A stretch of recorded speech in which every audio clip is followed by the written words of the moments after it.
ఓం శ్రీ పరమాత్మనే నమః.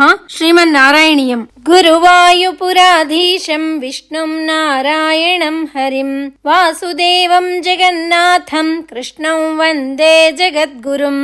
శ్రీమన్నారాయణీయం. 28తమ దశకం. లక్ష్మీ స్వయంవరః తథా అమృతోత్పత్తిః. గరళం తరళానలం పురస్తాజ్జలధేరుద్విజగాలకాలకూటం మరస్తుతివాదమోదనిఘ్నో గిరిశస్తన్నిపపౌ భవత్ప్రియార్థం. ప్రభు క్షీరసముద్రాన్ని మధించుచున్నప్పుడు మొదట మహాజ్వాలలను చిమ్ముచూ ఉన్న కాలకూటము అనే మహావిషము బయటపడినది.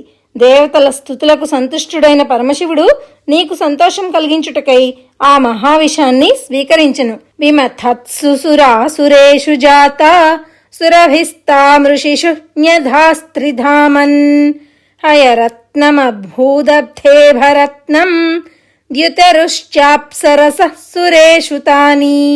దేవా, ఈ విధంగా దేవదానవులు క్షీరసాగర మథనం చేయుచున్నప్పుడు ఆ సముద్రం నుండి కామధేనువు ఉద్భవించినది.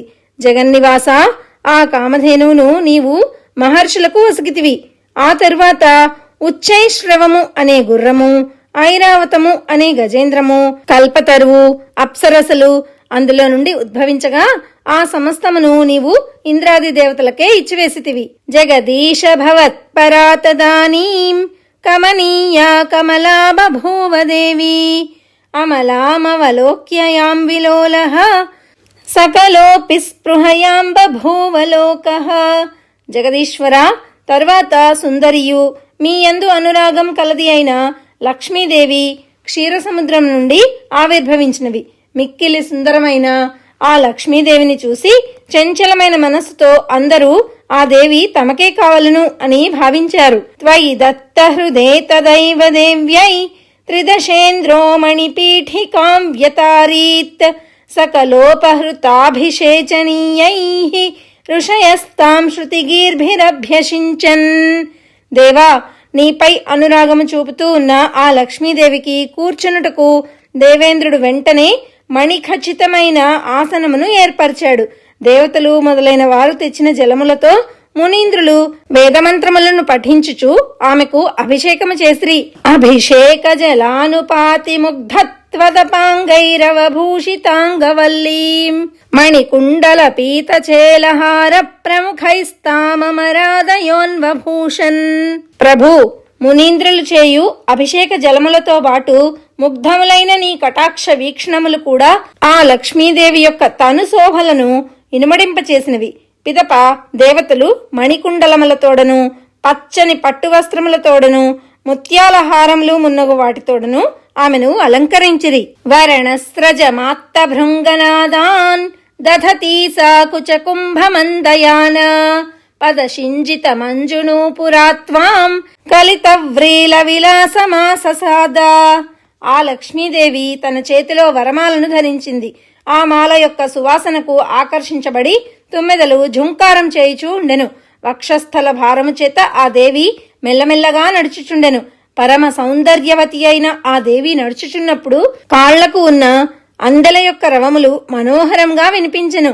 నునుసిగ్గుతో ఆ దేవి విలాసముగా నడుచుచు నిన్ను సమీపించినది. గిరిశద్రుహిణాది సర్వదేవాన్ గుణభాజోప్య విముక్త దోషలేశాన్ అవమృష్య సదైవ సర్వరమ్యే నిహితాత్వయ్యనయాపి దివ్యమాలా. స్వామి, శంకరుడు, బ్రహ్మదేవుడు మొదలైన దేవతలందరూ సద్గుణ శోభితులే అయినను వారిలో లేశమాత్రముగా అయినా దోషాలు లేకపోలేదు. నీవు మాత్రం ఎట్టి దోషాలు లేని ఉత్తమ గుణ విలసితుడువు. ఈ విషయాలను బాగుగా ఎరింగి ఉన్నందున లక్ష్మీదేవి నీ కంఠమున వరమాలను అలంకరించినది. ఉరసాతరసా మమానిథైనాం భువనానాం జననీమనన్యభావాం త్వదురో విలసత్త దీక్షణ శ్రీ పరివృష్ట్యా పరిపుష్టమాస విశ్వం. స్వామి, అనన్య భావంతో నిన్ను సేవించుటకు వచ్చిన లోకమాత అయిన లక్ష్మీదేవికి నీ వక్షస్థలమున ఆశ్రయమిచ్చి సమ్మానించితివి. నీ వక్షస్థలమున విలసిల్లుతూ ఉన్న ఆ దేవి యొక్క చల్లని చూపులకు విశ్వమంతయు ఎంతో సుసంపన్నమైనది. అతి మోహన విభ్రమాతదానీం మదయంతి ఖలు వారుణీ నిరాగాత్ తమసః పదవీమదాస్త్వమేనాం అతి సమ్మాననయా మహాసురేభ్యః.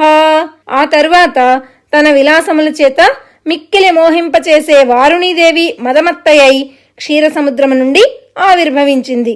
తమోగుణమునకు నిలయమైన ఆ దేవిని మిక్కిలి గౌరవంతో నీవు అసురులకు ఇచ్చితివి.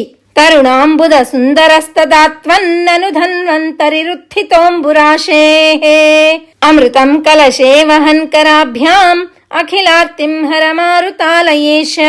అటు పిమ్మట నూతన నీలమేఘం వలె సుందరముగా ఉన్న నీవు అమృత కలశమును చేతమూని ధన్వంతరీ రూపమున క్షీరసముద్రం నుండి ఆవిర్భవించితివి. గురువాయూరు పురాధీశ, నీవు నా బాధలన్నింటినీ తొలగింపుము తండ్రి అని నారాయణ భట్టతిరి ఈ దశకములో స్వామిని ప్రార్థిస్తున్నారు.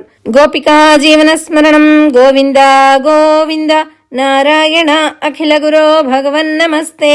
శ్రీ నారాయణ భట్టతిరి కృత శ్రీమన్నారాయణీయంలోని లక్ష్మీ స్వయంవరం అమృతోత్పత్తి అను 28వ దశకం సమాప్తం. సర్వం శ్రీకృష్ణార్పణమస్తు.